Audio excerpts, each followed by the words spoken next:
अस्सलाम वालेकुम student, I am Tariq Hussain. उम्मीद है कि आप सब लोग ठीक होंगे। जनरल केमिस्ट्री के अंदर हमने एक नई टॉपिक आज शुरू की है, वो है लॉज ऑफ केमिकल कॉम्बिनेशन।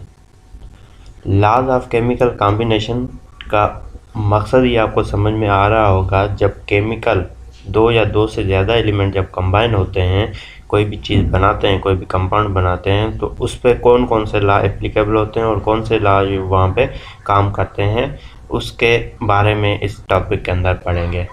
ठीक है, तो चलते हैं अपनी टॉपिक की तरफ। तो laws of chemical combination basically जो केमिस्ट्री के अंदर होते हैं वो 4 लॉज होते हैं, 4 लॉज होते हैं। ठीक है, सबसे पहला जो लॉ है, law of conservation of mass है। ठीक है, ये आपने 10th क्लास में भी पढ़ा होगा। ठीक है, ये बिल्कुल बेसिक लॉ होता है। ठीक है, उसके बाद law of constant proportion, second law को हम लॉ ऑफ कांस्टेंट कंपोजिशन और लॉ ऑफ डेफिनेट प्रोपोर्शन भी कहते हैं। और थर्ड लॉ जो हमारा है वो है लॉ ऑफ मल्टीपल प्रोपोर्शन। उसके बाद जो फोर्थ और लास्ट लॉ है वो है law of reciprocal proportion.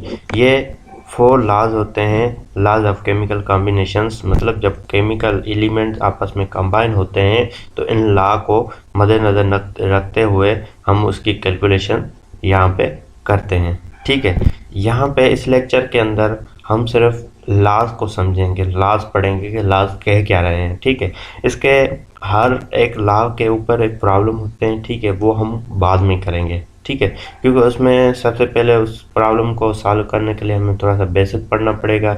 Empirical formula कैसे बनाते हैं, या परसेंटेज कैसे निकालते हैं, रेशो कैसे निकालते हैं। ठीक है, ये बातें पढ़ के उसके बाद हम कोशिश करेंगे कि फिजिकल क्लासेस के अंदर ये हम प्रॉब्लम करें, वहाँ पे आपको सही समझ में आ जाएंगे। यहाँ पे जस्ट उनकी डेफिनेशन पढ़ेंगे और कहना क्या चाहते हैं वो पढ़ेंगे। ठीक है, तो सबसे हमारा पहला जो लॉ है वो है law of conservation of mass.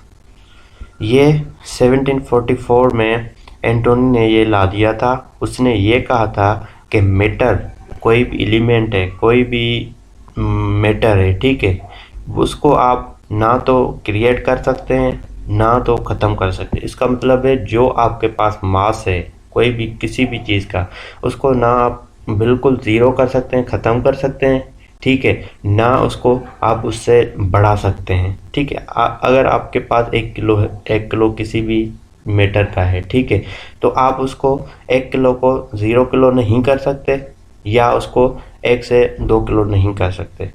अलबत्ता कि उसका फॉर्म चेंज कर सकते हैं। अगर हमारे पास 1 किलो किसी भी चीज़ का है, फ्यूल का है, गैस का है, किसी मैटर का है, वुड का है, ठीक है, आप उसको हीट दे के उसको जो है इसके अंदर एनर्जी के अंदर या अदर फॉर्म्स के अंदर कन्वर्ट कर सकते हैं। मगर ये लॉ कहता है कि आप उसको ख़त्म भी नहीं कर सकते बिल्कुल, और उसको बढ़ा भी नहीं सकते। ठीक है, अगर आपके पास 1 किलो है तो 2 किलो नहीं कर सकते आप उसको।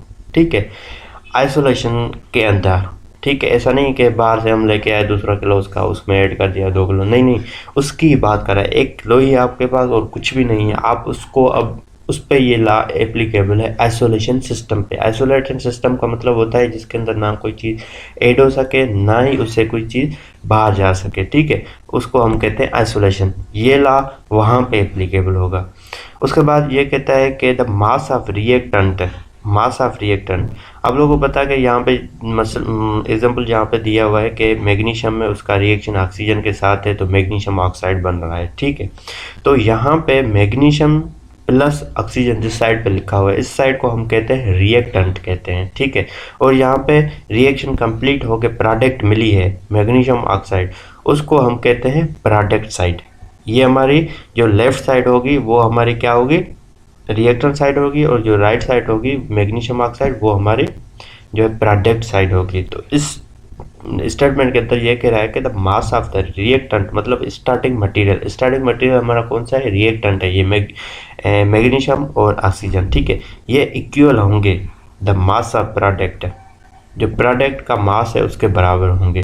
अगर आप यहाँ पे मैग्नीशियम का निकालेंगे अभी यहाँ पे जस्ट आप ये देखें एग्जांपल जैसे निकाला हुआ है, ठीक है। ये कैसे निकालते हैं, कैसे बनाते हैं, मैं आगे चल के दूसरे लेक्चर में जब हम प्रॉब्लम करेंगे ना, तो ये सारी चीज़ें मैं वहाँ आपको दो लोगों को बताऊंगा कि ये कैसे निकालते हैं, कहाँ से ये मास वगैरह ड्राइव होता है, ठीक है। यहाँ पे जस्ट आप स्टेटमेंट को, इस लॉ को समझने के लिए आप यहाँ पे जस्ट ये देख लें, ठीक है।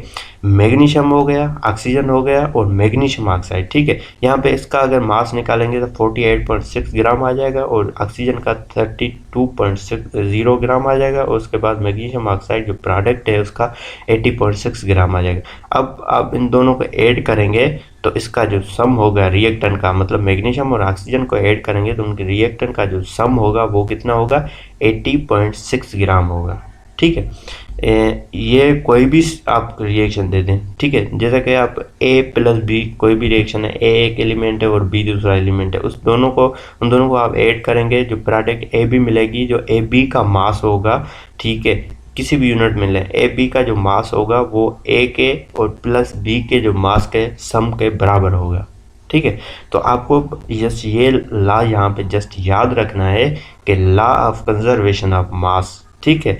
ये किसने दिया था, एंटोनी ने दिया था 1744 में, इसने दिया था। इसने ये कहा था कि मास कोई फिक्स्ड मास है आपके पास, फिक्स्ड मास मतलब 1 किलोग्राम है, 1 ग्राम है, 2 ग्राम है, किसी भी यूनिट में फिक्स ले लें, ठीक है, आइसोलेशन सिस्टम के अंदर, तो वो आपका सेम रहेगा।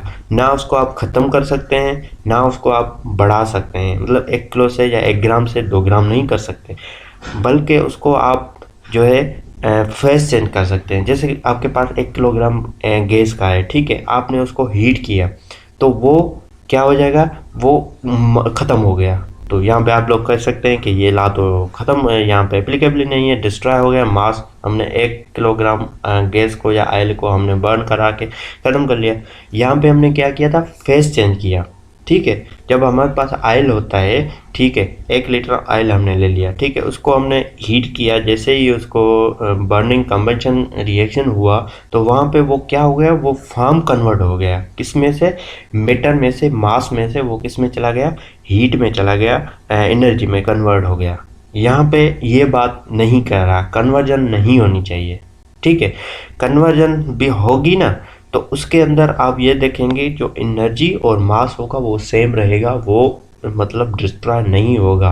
ना ही आप जितना, अब 1 किलोग्राम जितनी आपके पास फ्यूल कोई भी गैस है, ठीक है, या एक लीटर आपके पास फ्यूल है, आप उसको बर्न करेंगे, ऐसा नहीं है कि हीट उस 1 किलो से ज़्यादा हमें मिले, नहीं, उतनी ही मिलेगी। तो इस लॉ का मतलब ये है कि अगर आइसोलेशन सिस्टम है आपके पास, उसके अंदर रह के आप, उस कंडीशन को अंदर रह के आप फेस चेंज ना करें तो उस मास को आप ना क्रिएट कर सकते हैं ना ख़त्म कर सकते हैं, ठीक है।